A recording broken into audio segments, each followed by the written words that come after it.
Love the British monarchy? You've come to the right place. Welcome to the To Die For Daily Podcast with Kinsey Schofield. Take it away, Kinsey. Hi, all. Kinsey here with the To Die For Daily Podcast, and I have such a treat for you today. I got Victoria Arbiter, the royal commentator and author. Victoria, you have been on my radar for so long because you are so sophisticated and beautiful, and no matter, even if you don't care about the royals, you stop and look whenever you're on TV because you are so fascinating and just brilliant. So I'm so excited to have you here today. Oh gosh, Kinsey, that is an incredibly kind and generous introduction. I hope I can live up to expectations, but thank you. I am tickled pink by that. That's very generous of you to say. Were you named after Queen Victoria?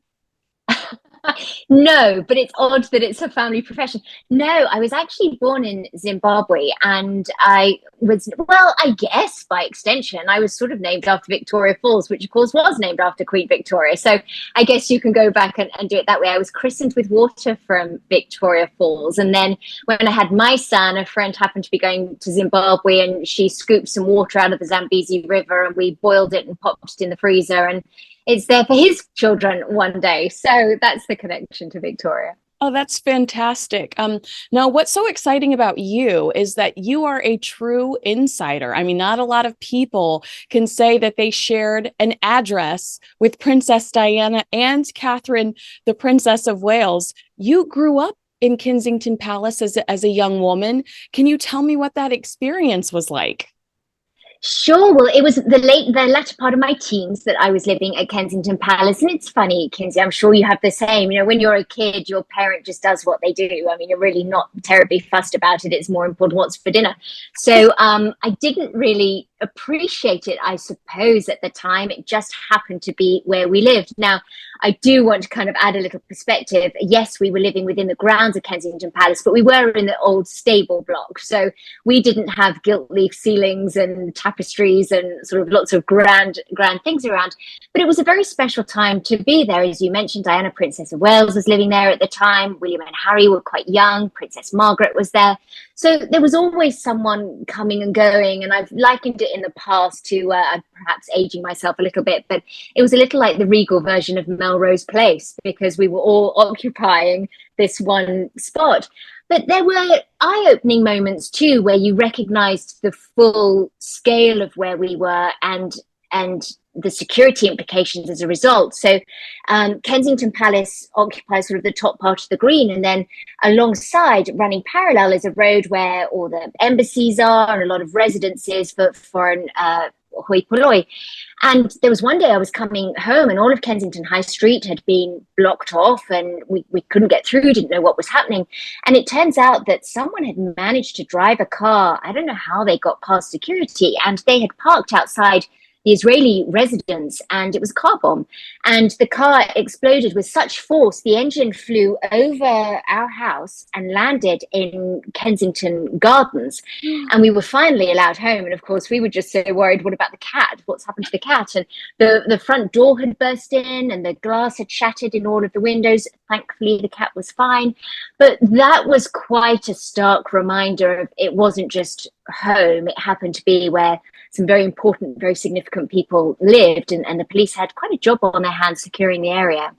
Oh my goodness. That must have been terrifying, being a young woman and experiencing that. Did you realize right then and there that I'm sure you realized long before, but your dad had a really important job? Yeah. I mean, certainly I did. And he used to, in those days, early on, the IRA was still a big issue, particularly in the capital. And he was required to check underneath his car every time before he got in it.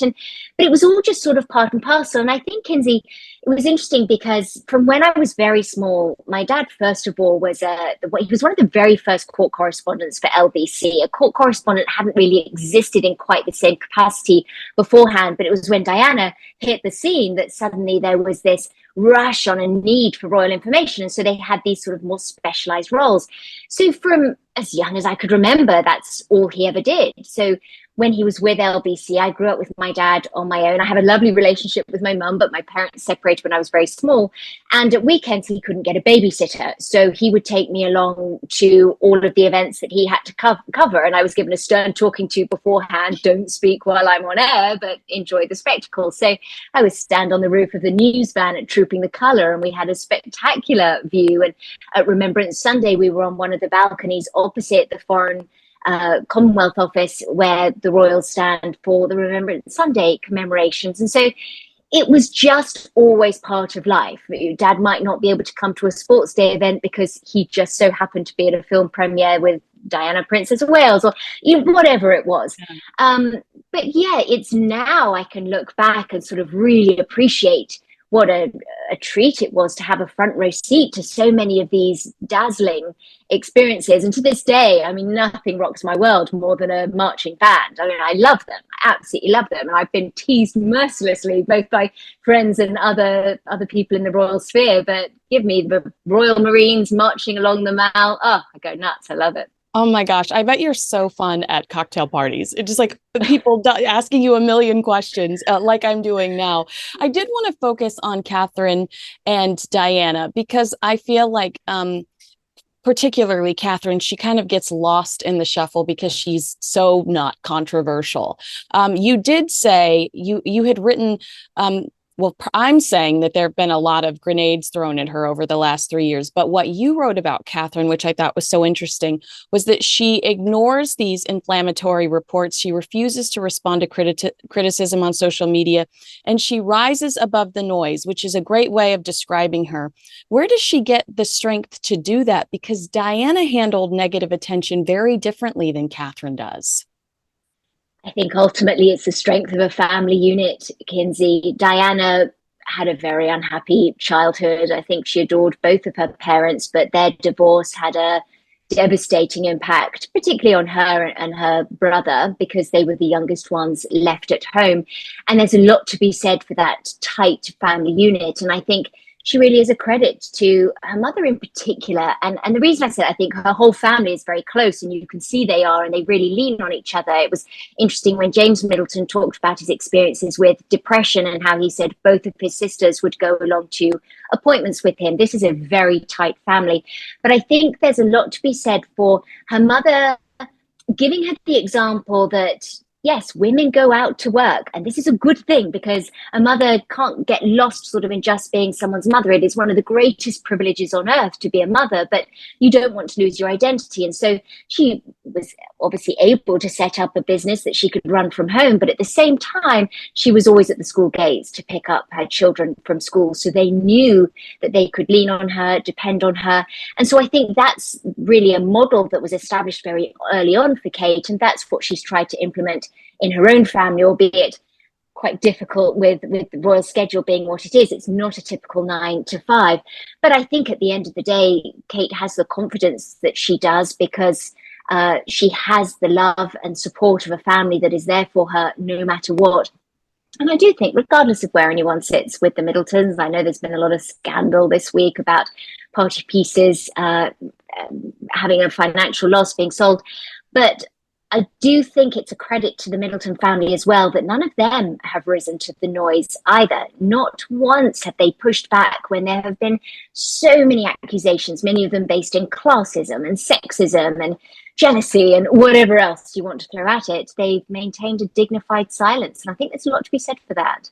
I do. I agree. You can't help but really admire them. You've previously compared Catherine a little bit to the Queen in the idea that we really don't know what's on her mind. We don't know where she stands on topics. Is that mystery harder to manage today? And what is the benefit of that for the royal family, for the future of the monarchy, the mystery that surrounds Catherine? I think the mystery is key in many respects. You know, you don't want to lift the veil because, to coin a phrase from Us Weekly, the minute they're just like us, then who cares? It doesn't matter anymore. So you do want to keep a veil of mystery. And I think she's been very savvy in terms of how she's shared just enough. Like, she's admitted parenting is hard. I think she acknowledges that she has more help than most, but she does also want to be a hands-on mother. And just because she happens to be a princess, it doesn't mean she doesn't struggle with the own emotional difficulties of raising a child, the sense of not being perfect enough, being tired, or the rest of it. But we know just enough to be able to feel like we can identify her, whether it's through her passions, photography, early childhood, those sorts of things. But we don't know so much that we sort of feel like we know too much. Sorry, that sounds a bit convoluted the way I just phrased that, but I think that's where the Queen was brilliant. She was absolutely masterful, because we never knew her political thoughts or leanings. Obviously, she was a devout Christian woman, but we didn't typically know what she liked to read, what music she listened to. I can tell you she was a huge fan of the musical Oklahoma. And I think Kate has done something similar. I know, random. She loved it. She loved a bit of Oscar Rogers and Hammerstein. So, and I think that's the key, because that's what keeps Kate interesting. And I think a lot of people have really enjoyed following her, because it does feel like they can identify with her. She wears clothes from Zara. You know, Diana very rarely wore high street clothes. Of course, she did on occasion, but I think as well expectations have changed. When Diana was really in the throes of royal life, there was an expectation that a princess had to look and be and behave a certain way. And today, I think society's expectations of royalty mean there's not quite the same pressure. We do want the tiaras, and we do want her to look like a princess in the right forum. But there's something to be said as well about seeing her with the kids sitting in the back of the car at the polo, and they're having a picnic, and she's got one running in every direction, and she's trying to, corral them and keep them under control. So I think it's a difficult thing to do, but she's managed to do it very, very well. And it seems like there is a demand for them to be active on social media. So they're, to be more present. Although I think that they're doing a great job, I do see the criticism. I think that there was I think it was the Daily Mail 3, maybe 4 weeks ago, said that they were hijacking Charles and Camilla's moment. And so I do think that that's got to be such a hard thing or a hard line to kind of balance, giving people what they want or information, or posting on social media, which is something that the royal family had never had to deal with before a few years ago, and keeping that mystery. And you think that Catherine's doing an excellent job of that? I think you just used the key word, Kinsey, which is balance. And she's managing to find that balance at the moment. And sure, there is always going to be criticism, particularly in this social media era where everybody has a voice. And 9 times out of 10, the keyboard warriors are hiding behind a picture of a puppy and some weird name with 20,000 numbers, so does their opinion matter? This is a work in progress for me, because of course I get my feelings hurt all the time. And yeah, I know you do too. Yeah, and it's really hard to disassociate, because you're like, why are you being mean to me? You don't know me. I don't get it. But I think they're giving just enough. And yes, there was a little criticism post-coronation, because there were these very glossy behind-the-scenes type videos. But they're damned either way, aren't they? Because if they don't do that, then they're stuck in the old system, and they don't give enough, and they're not appealing to the younger generation. And I think it's the older generation that typically seems to be more in support of the monarchy. The younger generation is the future. And so there has to be a little bit more emphasis on them. And the way to draw them in is to be able to access them on the mediums that mean something to them. My son doesn't watch anything anymore unless it's on YouTube or Instagram, and it's got to be these short little snippets, because of course everyone's got the attention span of a goldfish. So I think they've done a really good job at just giving a little bit of insight. It's fun. We all scroll in on that when there's ever anything shot at Kensington Palace to see what photographs are in the frames in the background, what books are they reading, how have they decorated their homes. And so, yes, it's just enough. But I think you're right. It's all about balance. And they're going to try some things. It's not going to work. Other things, it's going to knock it out of the park. And it's a constant movable feast, with social media being the beast it is. I just can't imagine, if social media were around when Princess Diana was here, how many tweets she would have to delete. I immediately regret that decision. Yes, I think so. And also, though, I think she was so strong in so many ways. I adored Diana. I see no wrong, but I do appreciate at the same time when you die in the prime of your life in such tragic circumstances, to some degree, she's been elevated to sainthood, but she was a human being. And so mistakes would have been made. But she also was very susceptible to feeling hurt at certain press reports, because it is difficult. Anybody in the public eye, it doesn't matter who you are, when there is a incorrect story published about you, you want to push back, you want to say, no, that isn't true, but then it just feeds the beast.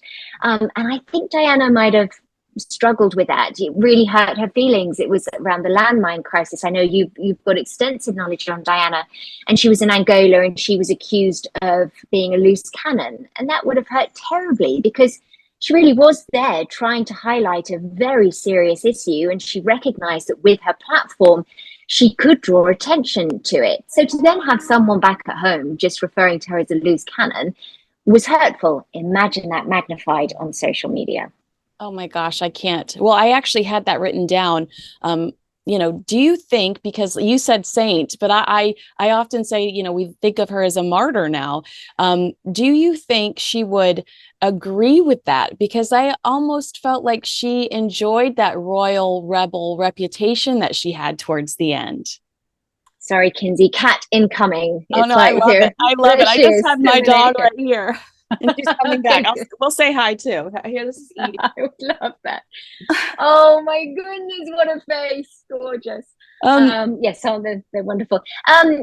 So sorry, you said. Sorry, I got distracted about how she would have responded. And now a word from our sponsor. Yeah, like I feel like we almost, and I would correct myself in saying that The Crown and some of Harry and Meghan, what Harry and Meghan have done over the last few years, I think they might have changed the direction, but it's almost like we look to her as a martyr these days. And I don't know if she would even agree with that or enjoy that. I think she kind of liked being the royal rebel. I think she kind of, I think that there was a lot of purpose behind her branding towards the end of her life. And it wasn't in this direction. She was often on yachts with playboys. Yeah, I think that's a very good assessment, Kinsey. At the same time, I'm really glad actually you raised this question, because there is a misconception today, again, social media, it is such a monster, that Diana wanted to tear down the monarchy. She wanted to destroy the monarchy. But she said herself, why would I want to do that? It is my son's future. And I think she was immensely proud to be the mother of the future king. She confided in William, probably more than she should have given his young age. But I think she was very proud of him and what his life would be. And that's why she invested so much time in ensuring both her children went to homeless shelters and both her children understood their privilege. So yes, I do think she liked pushing the envelope and doing things differently, giving big hugs. There was always a mischievous twinkle in her eyes. She would be quite cheeky and a little bit naughty. And I liked that about her, because it made her accessible. It made her fun. And I think perhaps that's where the modern royals, they don't go down that road terribly often, because everybody has an opinion now. It's interesting. I think William and Kate have a really great sense of humor, quite a naughty sense of humor as well, but you don't often see it on display because they don't want to overshadow from the event that they're at. Whereas Diana didn't hesitate. You'd see a wink to camera and, there'd be a cheeky aside. So yes, I do think she liked that she was bringing something different, but at the same time, she did have enormous respect for the Queen, and they did get on very well, contrary to popular belief. This is one of those myths that become fact, that Diana and the Queen hated each other. It's simply not true. They just had a very different style, and I think the Queen recognized that she had a different style, but she also recognized that it worked. And so I think she was glad for Diana to do what worked for her. She wasn't a dictator. It's like William has said in the past, she would quickly tell you if she didn't like how you were doing something, but for the most part, she wanted people to find their own way. Well, I've never heard it described that way, and that made me feel very good. I mean, for you to say that the Queen recognized that Diana was different, but she was a blessing or she was an asset. That's the first time I've ever heard that. So thank you for saying that. That was beautifully explained. I wanted to say about what you were just saying about Prince William. I was, I met him for the first time in a large group of people during the coronation, and I'd never been near him before. I'd seen him from a distance, and I couldn't believe how animated and fun and free he was. For some reason, and maybe it's because I'm an American and my real introduction to him is the death of his mother. I felt like he was very protective and very closed off and very serious. And to see him animated, so sweet, willing to engage, was a real surprise to me. And it was such a pleasant surprise. So it's great to hear that he's got a fun sense of humor and he's a little cheeky like his mom. He really is. And I think sometimes what gets lost in translation, Kinsey, and this is very much a British trait, a lot of his humor is self-deprecating. He's always, to make someone laugh, he's going to put himself down. That's just what we do. But sometimes a bit of irony or a bit of wit or a bit of sarcasm doesn't always translate across the pond. And so sometimes things he has said are taken out of context. But I'm so glad you had that experience. And I think he's more comfortable in himself as well. A happy marriage will do that to you. The support of the extended family, the Middletons, that helps. He's actually intrinsically quite shy. Harry was the cheeky go-getter as a child because he didn't have the same level of responsibility. And I think William, being a couple of years older, was more cognizant of the breakdown of his parents' marriage. And so there was a more serious side to him. Just because two children are born from the same parents, they're going to have totally different personalities. But I think we are seeing that more and more, that relaxed side of William. And I think that's a testament to how happy he is, how much he has grown into his role, and he's embracing it a bit more. I don't think it's any secret that early on, if you'd have asked him, do you want to be king? He'd have probably said no. I think it was something he's wrestled with a lot, but he recognizes now that there's this incredible platform and an opportunity to do amazing things with it. And so it was great, particularly I thought with the Earthshot Prize, that he'd sort of found something that he could pour all of his energy in, and that it could represent a legacy in a similar vein to the Duke of Edinburgh Awards and the Prince's Trust that were set up by his father and grandfather. That is beautiful. Can I ask you one more question? I know we're hitting the mark. Good. I read that you did go-karts with Princess Diana. Can you tell us that? That sounds amazing. Yes, it was very special. So school holidays, and she used to do these wonderful team building exercises with her office. She was great fun. Now, she could, if she didn't like what you said on one occasion, she'd shut you out for a couple of weeks and then she'd get over it and she'd move on. But the other side of that was that there were always fun things that were happening around the office. So she had arranged a go-karting outing for the office. So it was her bodyguard, Ken Wolf, other people that were working in the office. And I can't remember where the facility was, but we went along. And she had organized the teams. And so her team, she was referred to as the boss. So it was the boss. Then she had her chauffeur and her, I think Ken Wolf was on her team. Basically, she had arranged it so that her team was the best set of drivers. And they were totally cheating. So for every one round of theirs, she was counting two. So needless to say, her team killed it and they won. But she knew what she was doing. And this is what I mean about her sense of humor, Kinsey, because it was just a wink and a giggle. She knew that everybody knew she was cheating, but everyone was having so much fun and they expected it, and they adored her. Her staff adored her. Was she complicated? Yes. Was it challenging? Yes. Was it frustrating when she shut you out? Yes. All of those things. But again, she was a human being, and underneath it all, she was so generous and so giving and so thoughtful. If I remember one time Dad was flying back from somewhere with her, I was at boarding school, and she saw him writing a postcard to me. So she wrote a line on the bottom of it. It was little things like that where she remembered what was happening in people's families. So anyway, we went go-karting, and then at the end, she had her overalls on, and she had big classic white 90s style trainers on, but she couldn't be bothered to take her trainers off to get her overalls off. So she stuck her leg in my face and said, "Can you pull my overalls off?" So we're staying there. She's on the floor. She's pulling one way. I'm pulling the other way. And we eventually managed to muddle through.